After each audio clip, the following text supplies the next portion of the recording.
Eso lo podemos ver en la NIA 320. ¿Mm? O sea, en esta NIA, en las 200 y en la 315, nos va a hablar, y ahora vamos a entrar, ¿sí?, a desmenuzar esto, cómo determinamos el riesgo.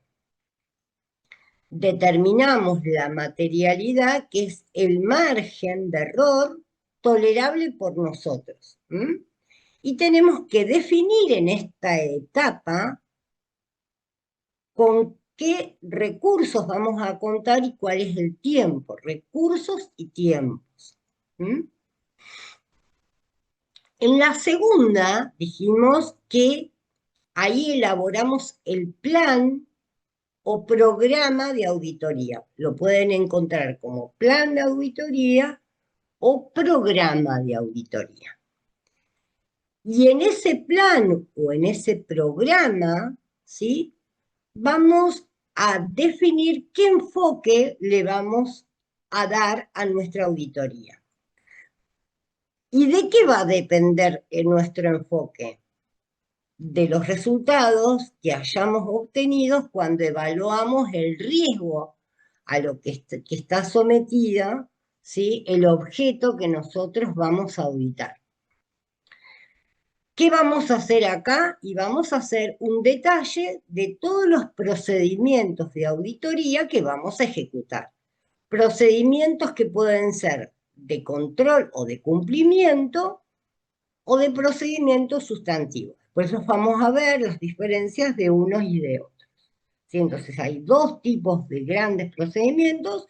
Unos son procedimientos encaminados al control o a la verificación de cumplimiento y otros son procedimientos sustantivos.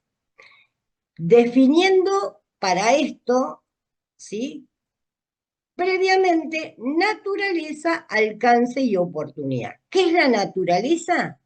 ¿Qué procedimientos voy a aplicar? Por ejemplo, un procedimiento, para que ustedes lo vayan viendo, es las conciliaciones bancarias o mandarle a los clientes una circularización, después esto lo vamos a ver con más detalle, una circularización para que nos informen los saldos y poderlos contrastar, ¿sí?, con los saldos contables. Entonces, esos son clases de procedimientos. Alcance, cuando nos dicen alcance, es con qué profundidad, ¿sí? Si van a ser más rigurosos, menos rigurosos, más en cantidad o en calidad, ¿qué alcance le vamos a dar? Y la oportunidad es el momento, ¿sí?, que se deben realizar. Algunos se podrán hacer según el riesgo que nosotros hayamos evaluado. Podemos iniciarlo inclusive antes del cierre de ejercicio y después podemos ajustar eso que hicimos con los movimientos posteriores. Otros serán a una fecha determinada del cierre. Otros podrán ser sorpresivos, otros podrán ser programados. Esa oportunidad, el momento, lo vamos a definir dependiendo del grado de riesgo, sí, que hayamos evaluado.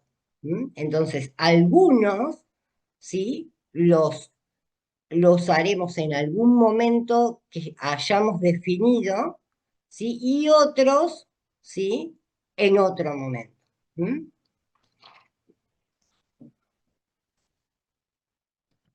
Bien.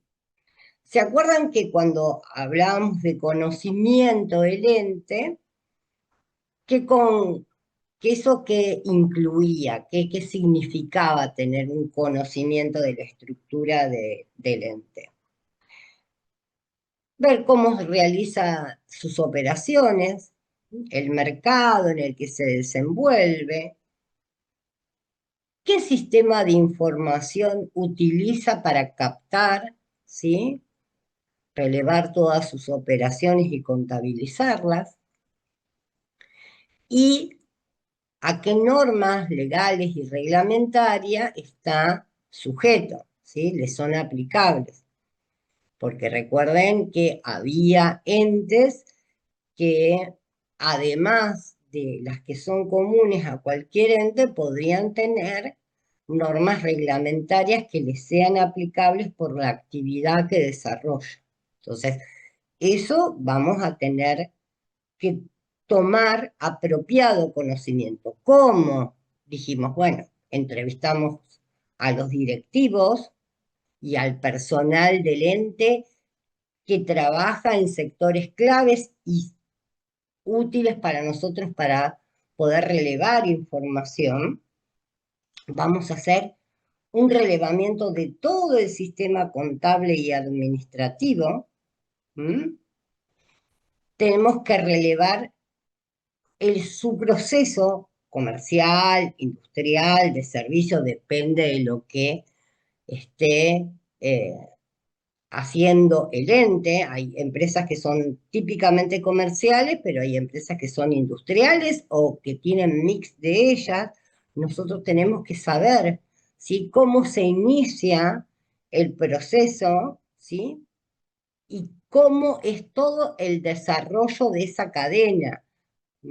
Tenemos que ver qué tipo, dónde están localizados sus depósitos, sus áreas de comercialización, dónde está la administración.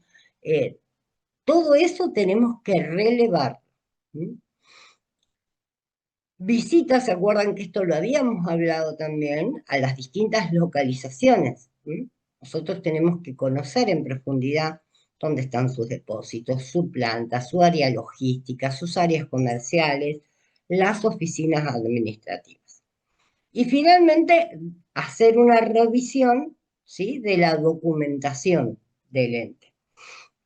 ¿Se acuerdan que yo les dije? En los libros de actas, o sea, primero relevamos obviamente el estatuto porque es la ley madre de la empresa, ¿sí? Pero en los libros de actas podemos encontrar información que no la vamos a encontrar en el sistema contable, ¿sí?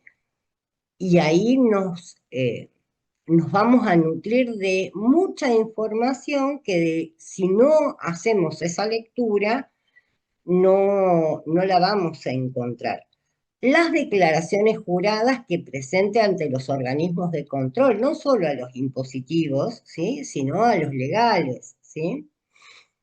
Contratos que hayan celebrado, informes de las áreas jurídicas, o informes de profesionales de otro tipo que interactúan con el ente, ingenieros, depende de qué empresa, ¿sí?, estamos hablando. Pero todo este conocimiento lo tenemos que tener porque si no, no podemos planificar, ¿sí? ¿Qué aplicar? ¿Hasta dónde? ¿Cuándo? ¿Sí? Entonces, esta etapa es muy importante. Dijimos que queremos evaluar cuál es la significación o la importancia relativa. Y les dije, había dos NIAs que hablan de esto, la NIA 320 y la NIA 450.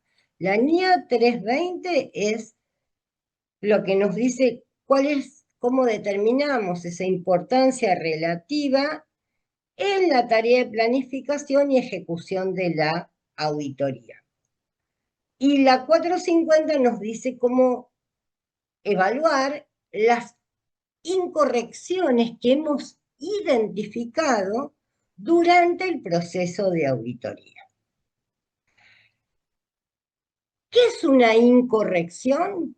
¿Sí? Según las normas internacionales, una incorrección, y incluimos en la incorrección una omisión, dice que van a ser significativas o de importancia relativa, sí, fíjense, lean ahí, ¿qué dice? Sí, individualmente, o sea, tomada individualmente, o agregadas, quiere decir, varias, ¿sí? La suma, la conjunción de varias de esas incorrecciones o omisiones afectan las decisiones de los usuarios de los estados contables. Entonces, si tomamos en cuenta que esas incorrecciones individualmente o el conjunto de ellos afectan las decisiones que hubiesen tomado los usuarios, o sea, cambiaría la decisión, tenemos que decir que esas incorrecciones son significativas o que tienen importancia relativa. Ahora bien, ese nivel de significación, que es lo que nosotros decimos que es nuestro umbral o nuestro punto límite, es algo que no hay una norma que nos diga el coeficiente tal indica que esto es significativo. No, acá va a influir nuestro criterio profesional. Nosotros vamos a tener que determinar qué nivel, ¿sí?, de incorrección estamos dispuestos a tolerar, ¿sí? Entendiendo que más arriba de eso, un valor mayor a eso, realmente va a hacer que, de haberlo conocido el usuario, su decisión sobre los estados contables hubiese cambiado. ¿Mm? Y este nivel de significación lo tenemos que considerar tanto en relación a todos los estados contables en general, como también puede serlo respecto de un rubro, ¿sí? Respecto de una transacción, un saldo de cuenta o algo que está revelado como información complementaria. O sea, a nivel global de los estados contables o a nivel de transacciones, saldos de cuentas o información complementaria. ¿Mm? Y dijimos que esto va a ser fundamental porque esto nos va a permitir, como habíamos dicho, determinar la naturaleza, es decir, qué cosa, la oportunidad, cuándo y el alcance, hasta dónde, con qué profundidad vamos a realizar los procedimientos de auditoría. Y eso nos va a permitir luego evaluar en la última etapa donde vamos a concluir, ¿sí?, con nuestro informe, ¿sí?, cuál es el efecto de esas distorsiones que hemos detectado, si afectan o no. ¿Mm? Este nivel de significación es algo estanco, lo determinamos solamente en el momento de la estrategia global. No.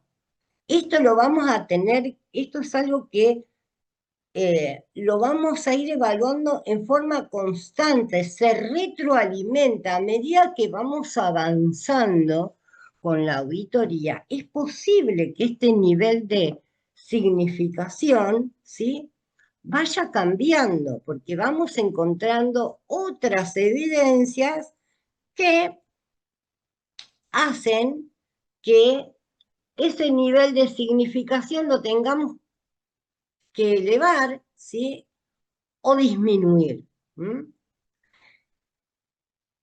Y fíjense que se utiliza en todas las etapas.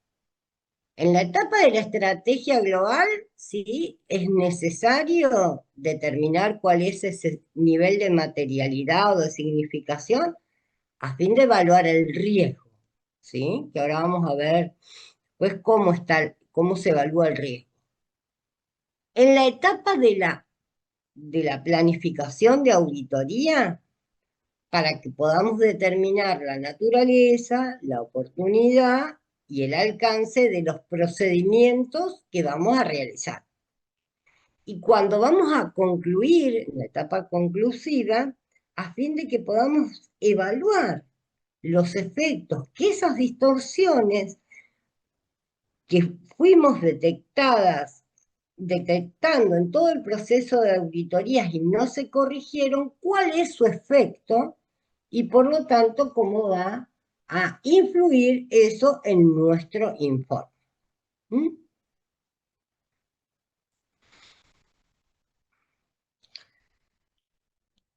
Y entonces nos decíamos, bueno, vamos a evaluar el riesgo. ¿Y qué es el riesgo de auditoría?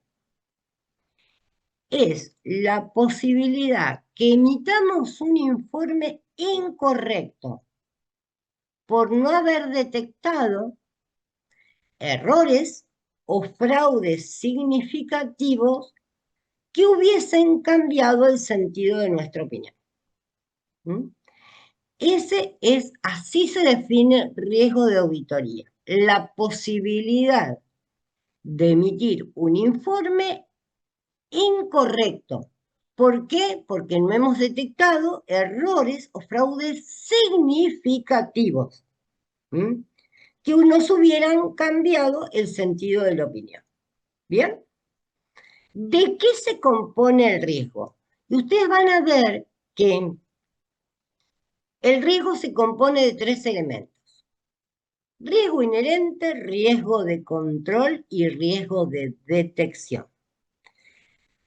El riesgo inherente sumado al riesgo de control es lo que le llamamos el RIM, el riesgo de incorrección material. Y ahora vamos a ver qué es el riesgo de inherente y qué es el riesgo de control. ¿Sí? Entonces, el riesgo de incorrección material, RIM, está formado por el riesgo inherente y el riesgo de control. Y además tenemos el riesgo de detección. El riesgo de auditoría es la suma, ¿sí?, del riesgo de incorrección material, inherente y control, más el riesgo de detección. Y este puede estar relacionado, como dijimos, a nivel de estados contables en su conjunto o en función de una o más afirmaciones que están contenidas en esos estados contables. Dijimos transacciones o saldos o información, revelaciones que están en la información complementaria. Entonces vamos a ver qué llamamos riesgo inherente, qué llamamos riesgos de control y qué llamamos riesgo de detección. El riesgo inherente es el riesgo, ¿sí?, de que los estados contables estén equivocados, que contengan errores o fraudes significativos antes, antes de considerar la efectividad de los sistemas de control interno. Entonces,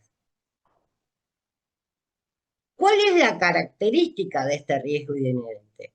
Decimos, está presente en cualquier actividad. Puede estar generado tanto por factores internos como por factores externos al ente. Y no puede ser eliminado. Siempre está el riesgo inherente. Por lo cual debe ser perfectamente identificado en los planes de gestión de la empresa. Y está fuera de nuestro control como auditores, porque es propio de la operatoria del ente. Ahora vamos a ver un ejemplo. ¿Cómo lo evaluamos para saber cuál es el riesgo inherente a que esa empresa está sometida? Evaluando la complejidad de las operaciones, evaluando las estimaciones contables que realizan y quién las realiza, evaluando los requisitos que tienen los informes contables, considerando todos esos factores de riesgo, las posibilidades de que en base a lo que estamos analizando detectemos incorrecciones y la magnitud o materialidad de esa incorrección.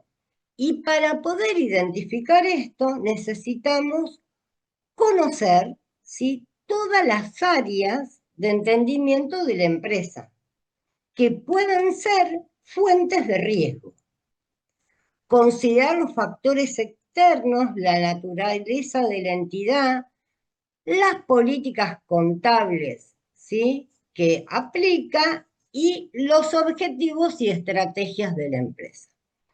A ver, vieron que hay, siempre se habla de que hay empresas que se manejan en un entorno bastante, donde prima la informalidad, donde muchas operaciones, pero por el contexto de la actividad, se realizan en efectivo, donde no es usual, ¿sí?, que esas transacciones se cancelen siempre a través de medios electrónicos, pero porque la actividad se maneja así en la informalidad. Esas empresas donde nosotros vemos que existe mucho manejo de efectivo, ¿sí?, y que por más que quiera la empresa ajustarse, se va a encontrar que muchos de sus clientes manejan el efectivo y no manejan. Entonces por más que querramos decirle, no, nosotros manejamos todo a través de medio electrónico, nos vamos a encontrar con eso. Esas empresas tienen un gran riesgo. Y esto lo estamos considerando antes de ver qué sistemas de control interno ha puesto la empresa para disminuir ese riesgo, porque el riesgo existe. Después vamos a ver que tenemos que implementar la empresa, no nosotros, la empresa que sabe en el contexto en que se mueve, tiene que diseñar controles internos para disminuir el impacto de eso a la que está sometido, de tal manera de poder tener la realidad, que se puedan visualizar, ¿sí?, y que pueda captar toda la información de la empresa. Entonces, pero previo a esto, nosotros decimos, esta empresa, ¿cómo se maneja? Tenemos un gran riesgo porque, por ejemplo, decimos, maneja mucho efectivo. El sector donde se maneja mucho efectivo. Hay mucha informalidad en el sector. En cambio, podremos tener otras donde decimos, acá el riesgo es mínimo, porque desde sus empresas proveedoras para abajo, todo se maneja con mucha formalidad. La informalidad es la excepción. Entonces ahí tendremos un riesgo mucho menor. En una empresa donde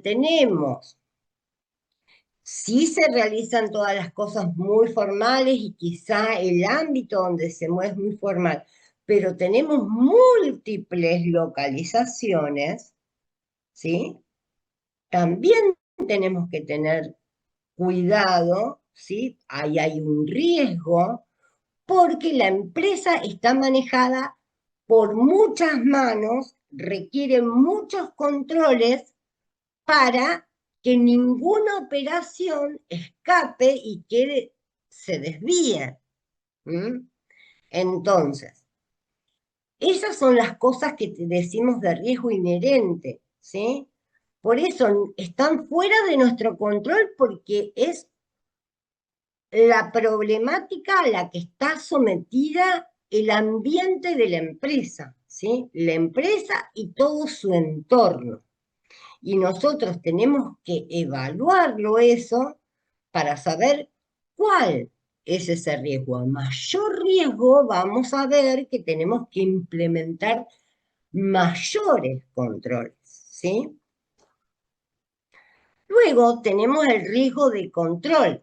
Y el riesgo de control le vamos a decir que es el riesgo a los que están sometidos porque sus sistemas de control interno, recuerden que el sistema de control interno lo establece la empresa, ¿sí? La empresa es la que planifica, ¿sí?, su sistema de control.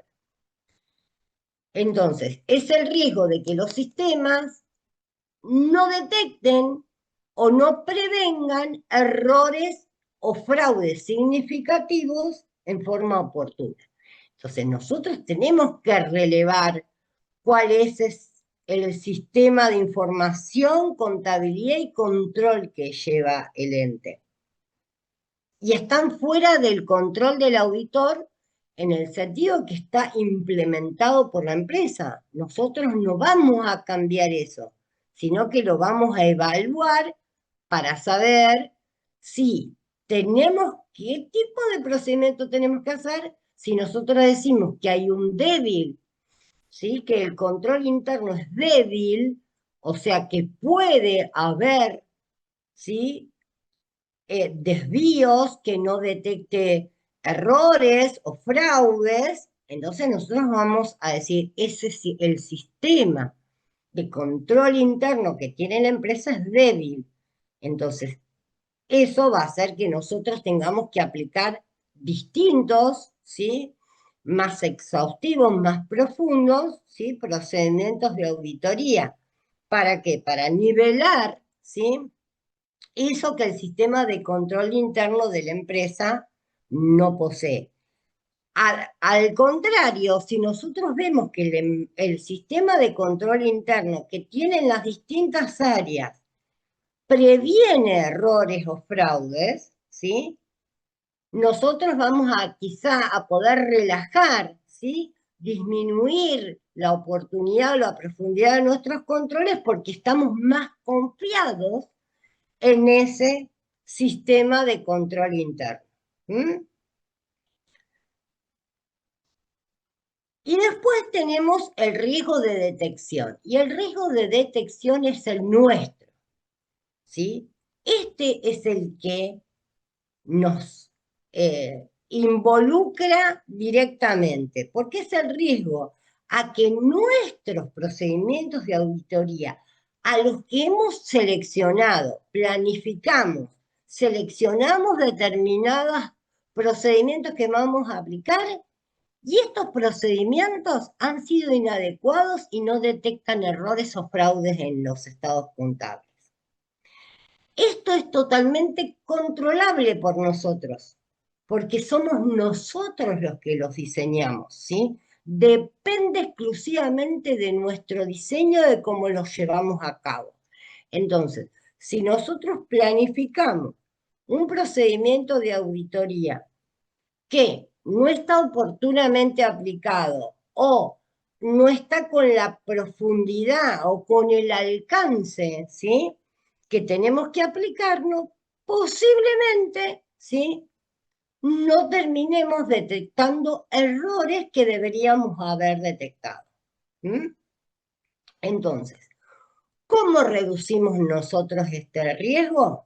Primero, tratando de hacer una planificación adecuada, ¿sí?, para ver que esos procedimientos que estamos planificando son los apropiados de acuerdo con el riesgo que hemos detectado, ¿sí?, de las anteriores, el riesgo inherente y el riesgo de control interno. Planificando las técnicas de muestreo que sean eficaces, ¿sí? Recordemos que cuando nosotros hacemos una tarea de auditoría, no vamos, ya lo vamos a ver, quizá a relevar el 100% de las operaciones. Vamos a trabajar con muestras, ya lo vamos a ver el tema de muestras.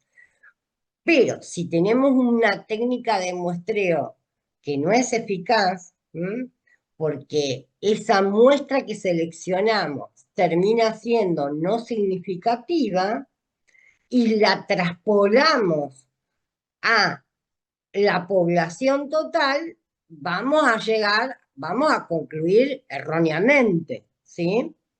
Entonces, para que esa técnica de muestreo sea eficaz, yo tengo que estar conociendo perfectamente todo para saber que esa muestra que estoy seleccionando, en definitiva, cuando yo haga la traspolación a toda la población, ¿sí?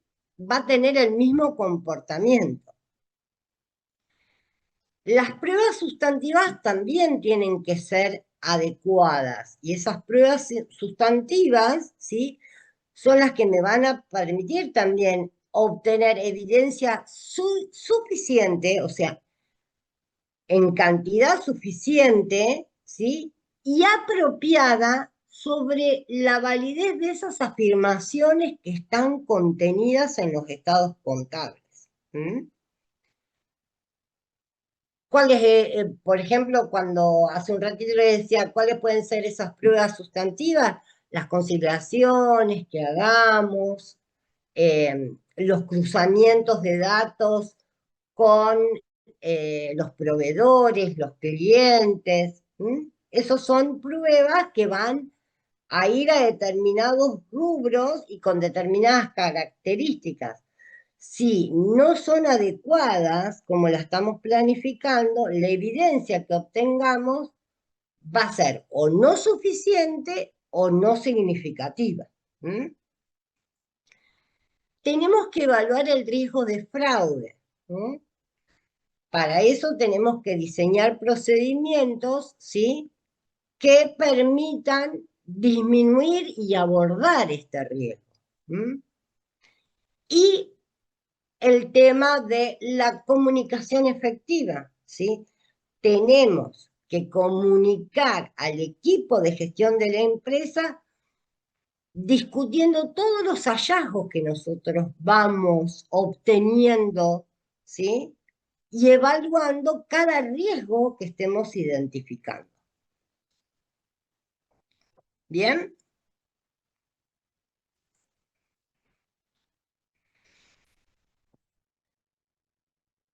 En perdón, esta etapa de evaluación de riesgos, dijimos que tenemos que identificar los riesgos de incorrección material que pueden deberse a un fraude o a un error en los estados financieros o, dijimos, a nivel individual, afirmaciones, ¿sí? Transacciones, ¿m? O cualquier afirmación que esté contenida en la información complementaria. Para eso lo hacemos conociendo la entidad en su entorno, conociendo el control interno, y así vamos a tener una base para diseñar e implementar respuestas para esos riesgos. ¿Mm? En la NIA 315 nos habla de cómo obtener esas evidencias o esos elementos de juicio. En la NIA le llama evidencias. Nuestra RT 37 a nivel local le llama elementos de juicio. ¿Mm? Esas evidencias o esos elementos de juicio nos van a permitir valorar ese RIM. ¿Qué era el RIM? Riesgo inherente más riesgo del control, el que no está, ¿sí? Bajo, ¿sí? Nuestro control. ¿Mm? ¿Para qué procedimientos vamos a tener para evaluar esos riesgos? ¿Sí? Indagaciones, ¿sí? Recuerdan que dijimos que vamos a charlar con los directivos del ente, charlar con personas relacionadas con ciertas operaciones del ente que obviamente que sean relevantes para nosotros, por ejemplo, con las áreas jurídicas, ¿sí? ¿Y esto qué nos permite? Bueno, obtener información sobre cómo se está manejando la empresa. También vamos a hacer procedimientos analíticos. Vamos a hacer evaluaciones. Y esas evaluaciones las hacemos estudiando datos financieros y datos no financieros. Los datos financieros surgen de los estados contables, pero los datos no financieros surgen, por ejemplo, de ciertos informes internos, ¿m? Que hacen las diferentes áreas sobre producción, sobre ventas, canales de comercialización, nosotros viendo cómo se manejan, cómo haciendo comparaciones de un año hacia el otro, podemos detectar desvíos. Ven, dice, investigar las fluctuaciones. Entonces, cuando vemos que hay una fluctuación hacia arriba,